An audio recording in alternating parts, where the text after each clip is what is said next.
Right now we're outside Hendon Test Centre, so this is where you probably start your test if you're doing your test in Hendon Test Centre. And we're on a hill now, so my best advice for you here would be when you're starting, especially if you're driving a manual car, make sure you got a biting point first, so a bit of gas, clutch the biting point so you can feel the car already trying to move, because if you don't do it this way, there's a chance you're going to roll backwards there. And then we're going to do a full check, signal right because we're going towards the right, handbrake down, and then I'm going to control my clutch so I don't go too fast, especially now I can't really see what's going on behind this car here. I'm just going to keep checking the left as well as I come through. Check the left, stretch forward, look to the right, check the left again, and I'm mindful of that curb over there. I don't want to hit that wall, so I'm just going to keep it nice and slow, and then keeping left as I approach the end here. So in Hendon Test Centre, when you're going to be turning right as you're coming out of the car park. A lot of people fail here because they don't position themselves correctly. They either position themselves over there and go to the right and then fail because they're on the wrong side of the road, or they don't look to the left here. Remember, it's a two-way road here. There's cars coming from there and cars coming from there, and you can't see anything, so you don't want to just rush out and check over that side, because if a car is coming from there, you're going to get into contact with them. So I'm checking both sides, keep coming out nice and slowly, checking that side still. And then once I know it's clear, then I can move. So make sure you're checking both sides if you're coming out of that Hendon Test Centre, or any test centre for that matter actually. Make sure you're checking both sides. At this roundabout we're turning right, so we're inside the estate where Hendon Test Centre is.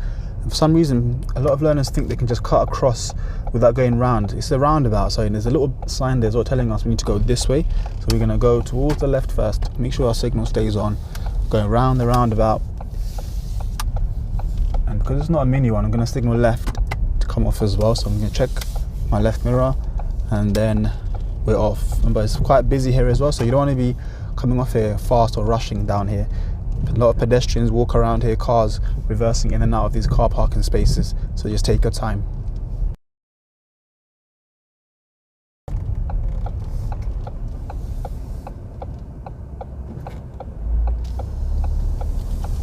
I don't know if you saw that, but that car was indicating left, but his speed was very high, so I didn't go because he was indicating left, but his speed was telling me that he might not be turning. So when people are indicating left, don't just assume that they're going to turn.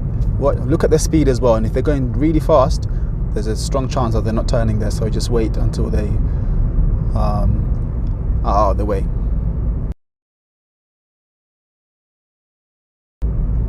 Got a puddle here, so I'm just going to check my right mirror and go around it. I don't want to go straight through it, the middle. I don't know how deep it is, and then I'll go back into my side. So we've got a zebra crossing. I can't really see what's beyond this black car on the right, and I can see people standing near it, so I'm just slowing down quite a lot, checking my center mirror as well. And then once I get here, I can see there's no one crossing, then I can carry on. But as I approached, I couldn't see properly what was on the right. I just saw lots of people standing around, and there was a car blocking my view a bit as well. So in that situation there, make sure you reduce your speed so that if someone is crossing the road, you can stop smoothly. So when you stopped at lights, I know some people will like to go into neutral, put the handbrake on, but if you're not that confident with getting your car back into gear 1 quickly, I would say just keep your car in gear 1 the whole time once you've stopped, so that you're ready for the next bit. That way you're not having to mess around with a gear change. You're ready in the correct gear that you need to be in, and then you can move off smoothly. So here there's 2 lanes at the moment, going into 1. I can see there's less space there, so I'm going to check my right mirror and then move a bit to the middle of the road, because now it's 1 big lane now. And then again it splits into 2 again, so I'm just going to keep left, checking my mirrors. So you might find the road will go in from 2 lanes and then 1 lane and then 2 lanes, and now again, like now it's going back to 1 lane again. So I'm just going to check my right mirror, and then I'm back on the middle.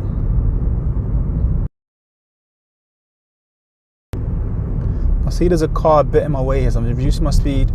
I'm going to get into gear 2. So there, if you see somebody in your way a little bit, you don't know how much space they're taking up, so just reduce your speed and reduce the gear as well. So there I was in 3 as I approached it, but then I went down to 2 just so I can manage that situation a bit better.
So some people get confused between a bus lane and a bus stop. So I'll show you what a bus stop is.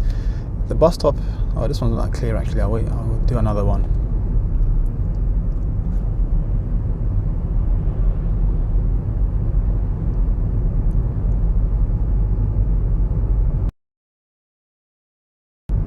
So I'm going to take the next road on the right here. I'm going to mirror, signal right. See, there's two boxes. There's one for this people turning there right, and then there's one for us after. So I don't want to go in there and then here. I'll go past their box first and then go into this one.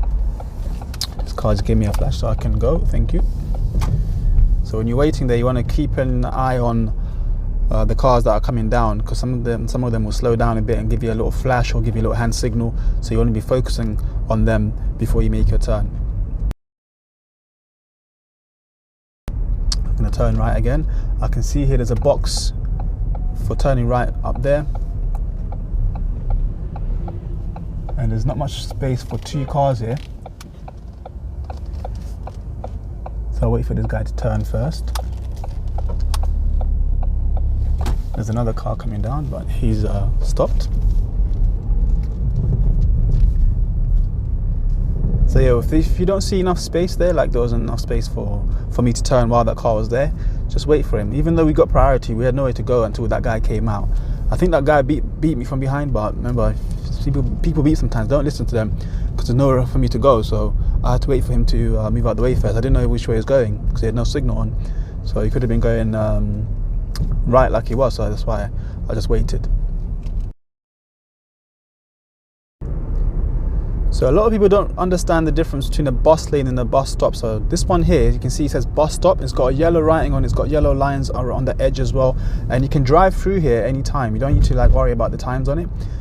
Don't try to swerve. Some people try to go around it for some reason. But a bus lane, first of all, we have a blue board telling you the times you can't use it.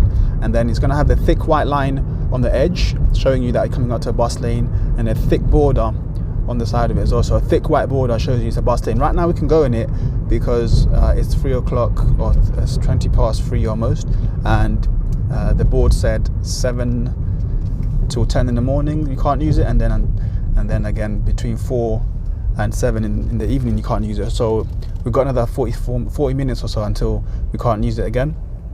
So remember, with bus lanes, be careful what times you can drive in it. With bus stops, you don't have to worry, you can drive in them. You can drive over them anytime. So I'll do a more detailed video on bus lanes, but this one here, 4 till 7 again, so we can use it. I'm not going to worry about that too much.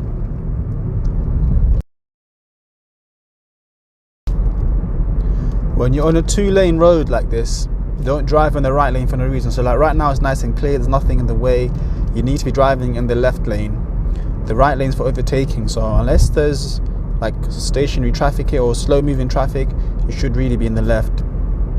Driving on there for no reason for a long time will get you a serious fault. So if you're on the right for no reason, make sure you tell yourself to move over to the left when it's safe.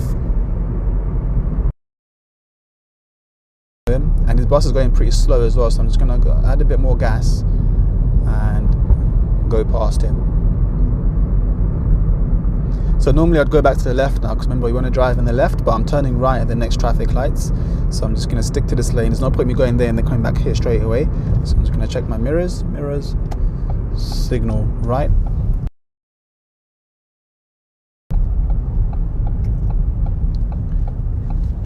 And I can stop because it's going to red and there's no one behind me.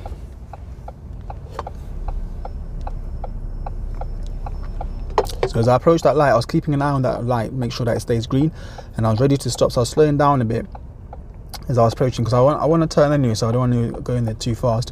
But slowing down allowed me to stop properly when the lights started to change. When you approach it too fast, that decision to whether to stop on has been very difficult, because you probably have to slam your brakes. But if you're going at a good pace, you can slow down smoothly without getting into too much trouble. Here I want to go into the bay like I'm parking here, so I've gone in like that, and then now I'm straight. I'm waiting for these cars for a big gap, checking over there as well where I'm turning into. After this green car, it's looking good, so I'm going to check my right mirror and then I can follow him.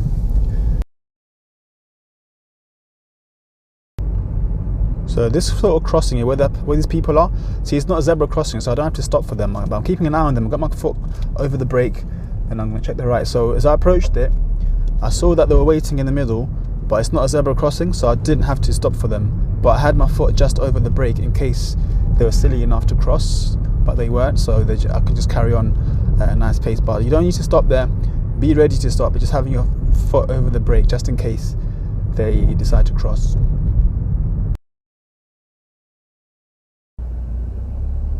So where you've got dustbin men working like here, you need to be very careful, because some of them will be crossing the road with bins. So you need to approach it really slowly and go through it quite slowly as well. Right now I'm in gear 1 because I need to be anyway, because I'm going really slowly. But in situations like that, just be wary that they might be crossing the road next to you.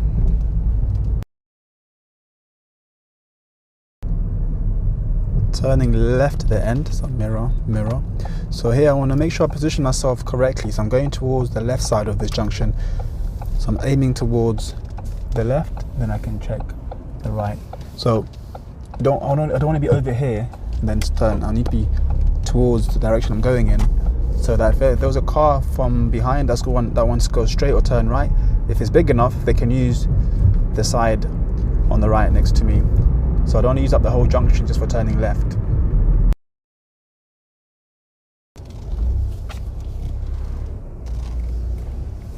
When you're reversing, if you see people like where this lady and that kid is, don't reverse back, because you're going to be reversing towards pedestrians. You want to wait for them to go past first, and look around some more, and then carry on.